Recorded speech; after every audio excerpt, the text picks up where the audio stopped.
seeing that Wuhan, China right now, the coronavirus cases is going lower, but that's because when they quarantined people, they were spraying shit in the streets. What is the government doing? I really don't like that, like, and stuff, that they keep taking jabs at China because at the end of the day, China crazy. 令外国人震惊的中国凝聚力。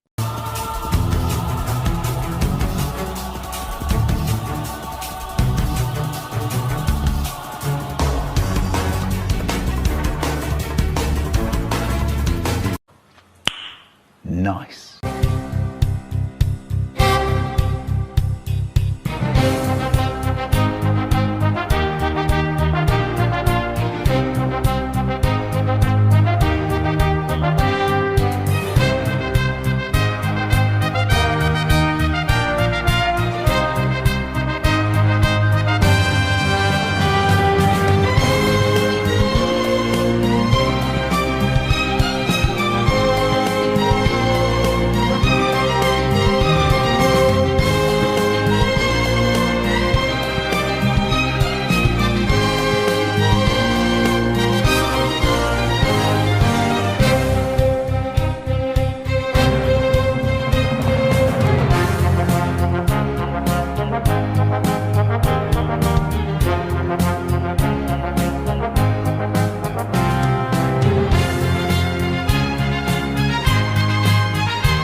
Next， 你们知道吗？很多外国人现在羡慕中国，说中国人团结听话，说一个月不出门就不出门了，让戴口罩，全部都戴上了。说检验，几天就检起来了。这边说口罩不够，那边马上各行业跨界口罩厂，24小时就开广告了。这些行业涉及了服装、石油、汽车、家电，好多广告词都变了。好口罩。格力造、吉利、沃尔沃、比亚迪都不敢落后，这就是中国企业的担当和责任。感觉完了，现在很多欧美国家的人民还在为了追求洒脱自由而游行，也不是他们不知道怎么抄作业，这就像抄人会飞，不是每个人把红色的裤衩穿上就能拯救。Next， China was a very poor country. China was actually a very poor country up until the 1990s even.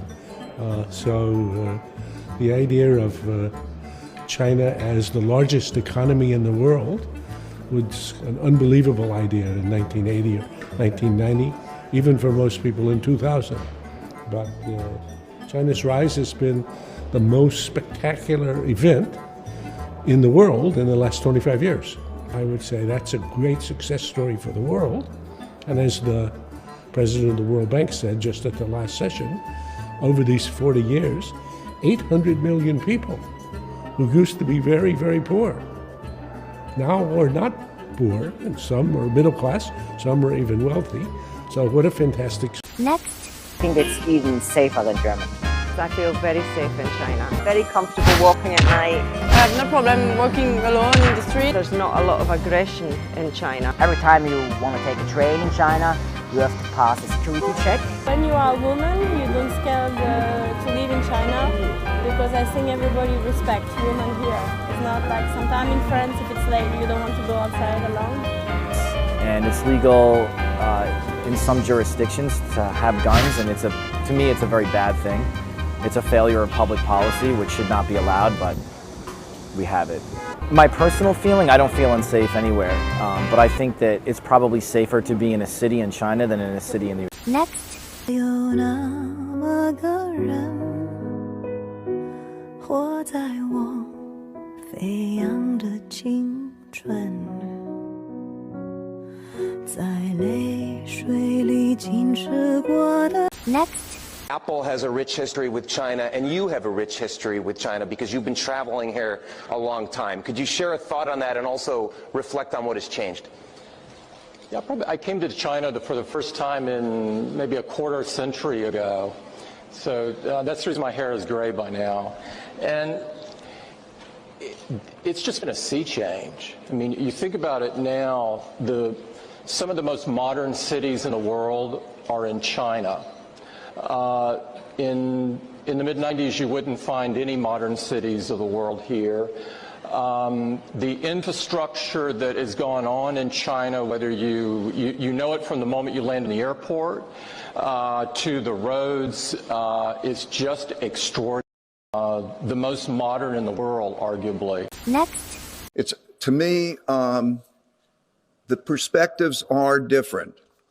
And one of the leaders described to me that the essence of that difference is that in the United States is a country of individuals and individualism, and it treasures the individual. It treasures the revolutionary individual, the Steve Jobs type of personality who will disrupt the system and so on. And in China, it is the family, and as an extension of the family, the collective. And he described that the word country. Next. Well, China was a very poor country. China was actually a very poor country up until the 1990s even.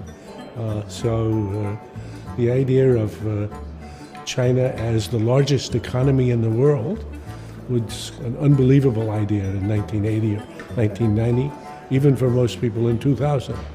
But China's rise has been the most spectacular event in the world in the last 25 years. I would say that's a great success story for the world.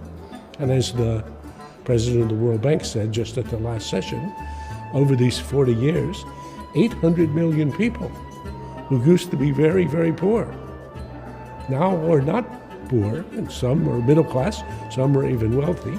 So what a fantastic... Next. It's, to me, the perspectives are different.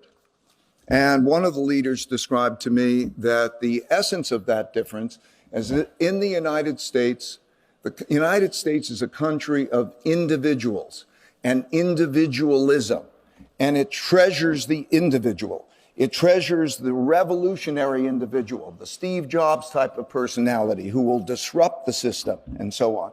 And in China, it is the family, and as an extension of the family, the collective.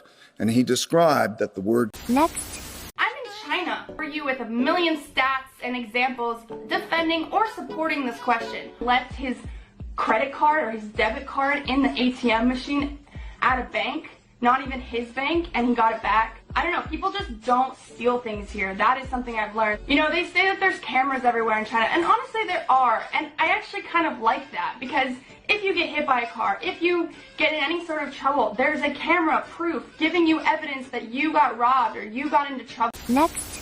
去中文了！现在很开心，因为我感到一个有 freedom 的感觉，没有病毒，没有犯罪，戴口罩的人。我们在机场还要做一次新冠检测，然后去酒店隔离14天。就现在，如果你从别的国家到美国，你只需要给航空公司看看你的 PCR， 不需要给美国的海关看 PCR。然后你到美国，没有人管你，没有人管你。说这次回中国，我真的会感觉到中国和美国在防疫上真的有很多区别。一直有美国人在网站说中国能控制疫情的新闻都是假的。这个疫情没有办法控制，那些美国人完。Next. With China. I mean, China is the longest continuously existing polity in the world. Going back, well, arguably, it's one of the first, first settled with the Fertile Crescent, the first settled agriculture in the world. So China has a very, very long history, and maybe instead of people being surprised about China's rise now, this is the wrong way of looking at it. What we should be surprised about, maybe, is not the period since 1978, but what the hell went wrong between 1800 and 1949.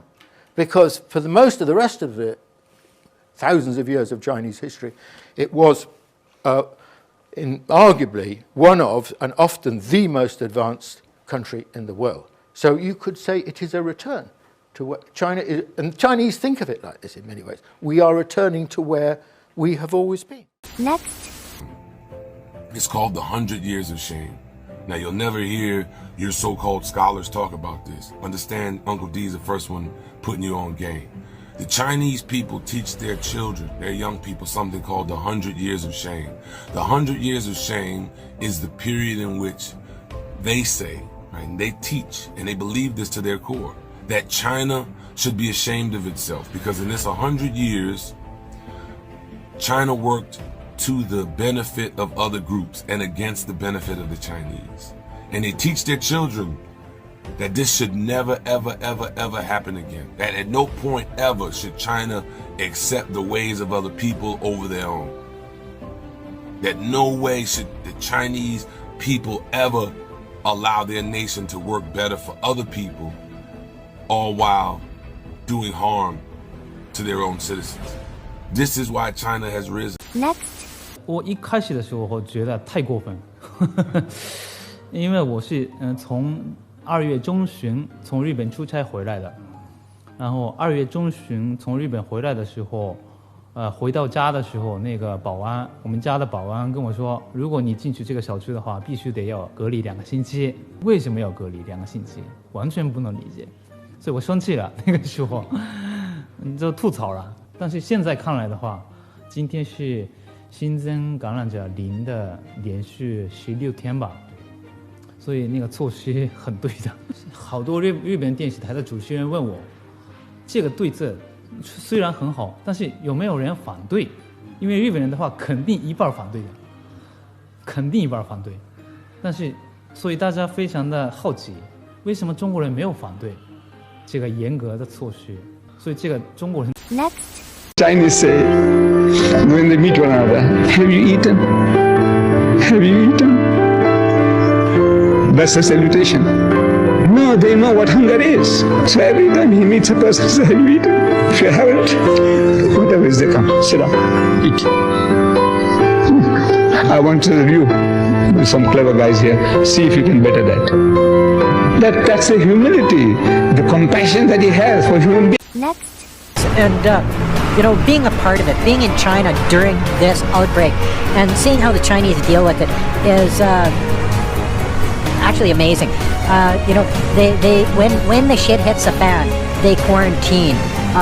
They take temperatures. They close down schools. They close down public transportation. As I say, they quarantine everybody coming into the country. They lock down areas of the city. They actually lock down cities. They lock down provinces to make sure that this doesn't spread any further than it has to. And they're looking at life as more important